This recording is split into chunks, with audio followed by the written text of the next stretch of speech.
Saya akan menelisiknya eksklusif.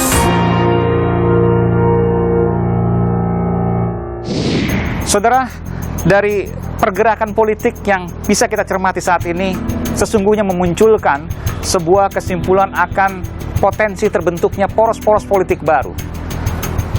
Ada poros-poros yang mengerucut pada Partai Demokrasi Indonesia Perjuangan, dan juga ada poros-poros yang mengerucut pada partai alternatif.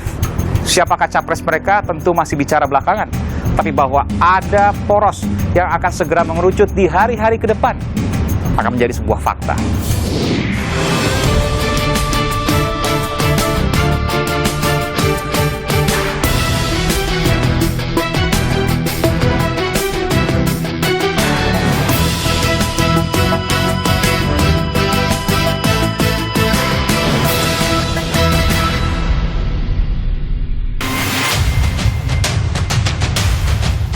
Pandemi entah sampai kapan berakhir, 1 tahun, 2 tahun, atau bahkan 100 tahun lagi. Tak ada yang bisa memprediksi. COVID ini saya nggak yakin akan hilang cepat. Ya. Sejarah membuktikan bahwa virus itu stay-nya ada yang tahunan, ada yang puluhan tahun, ada yang ratusan tahun seperti polio. Artinya apa? Artinya memang kita harus beradaptasi untuk hidup dengan mereka ke depannya. Nah, caranya gimana? Itu caranya kita harus bikin protokol kesehatan supaya kita tetap bisa hidup, beraktivitas normal, tapi sehat. Prioritas pun harus bergeser, meski roda pemerintahan tetap harus berjalan. Kelangsungan negara menjadi niscaya, tak boleh ada yang berhenti. Pemilihan umum pun harus dijalani. Jika dilihat dari berbagai survei, ada 5 kandidat yang kerap bergantian posisi puncak. Berdasarkan survei yang dilakukan Parameter Politik Indonesia pada Februari 2021 lalu, Menteri Pertahanan Prabowo Subianto menempati urutan pertama dengan perolehan 22,1%. Disusul Gubernur DKI Jakarta Anies Baswedan 14,6%. Lalu Gubernur Jawa Tengah Ganjar Pranowo 13,9%. Gubernur Jawa Barat Ridwan Kamil ada di posisi keempat. Dan di posisi kelima, Menteri Sosial Tri Risma hari ini dengan 5,8%. Posisi Puan Maharani yang masif dibicarakan karena balihonya berada di posisi bawah ke-14. Sementara itu, hasil survei lain yang dilakukan Carta Politika pada bulan lalu menunjukkan Gubernur Jawa Tengah Ganjar Pranowo berada di urutan teratas dengan 20,6%.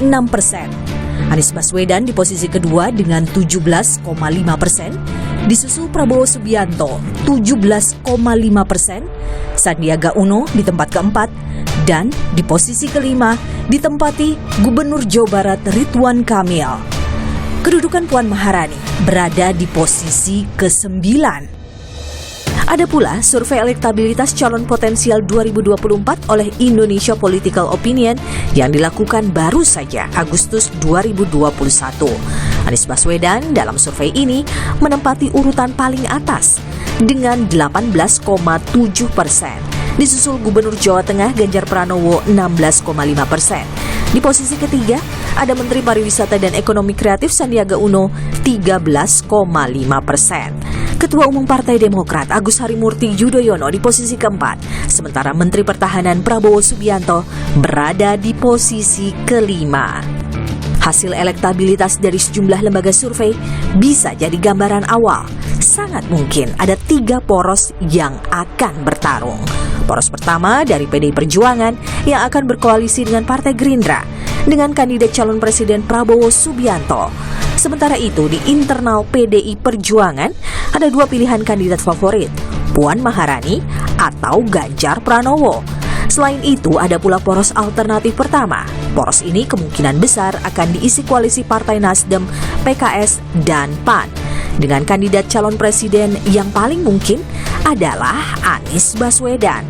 Sementara poros alternatif kedua yakni koalisi Partai Golkar, PKB, dan Partai Demokrat dengan kandidat Capres Airlangga Hartarto, Agus Harimurti Yudhoyono, dan Muhaimin Iskandar. Di tengah kondisi pandemi yang belum berakhir dan ganjalan 2022 dan 2023 yang tanpa pilkada, bukan tak mungkin akan mengubah kontestasi.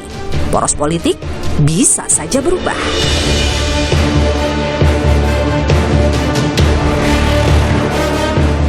Mungkinkah ada bintang-bintang baru yang muncul di tahun depan? Bukan mustahil, pandemi dan tanpa pilkada selama 2 tahun jelang pemilu 2024 sangat besar memunculkan sosok berbeda. Siapa dia? Masih menjadi tanda tanya. Saudara, pandemi banyak menggeser prioritas negara. Bahkan pembangunan yang sudah jauh-jauh direncanakan harus dimundurkan. Tapi bukan berarti semuanya terhenti. Ada yang harus tetap dijalankan. Di antaranya, pemilihan yang akan mulai beberapa bulan ke depan.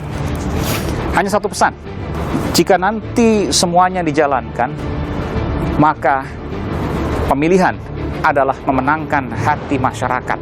Oleh karenanya, jangan pernah lupa, karena keselamatan masyarakat adalah hukum tertinggi dan kesejahteraan adalah tujuan utamanya. Saudara, saya Aiman Wicaksono. Salam.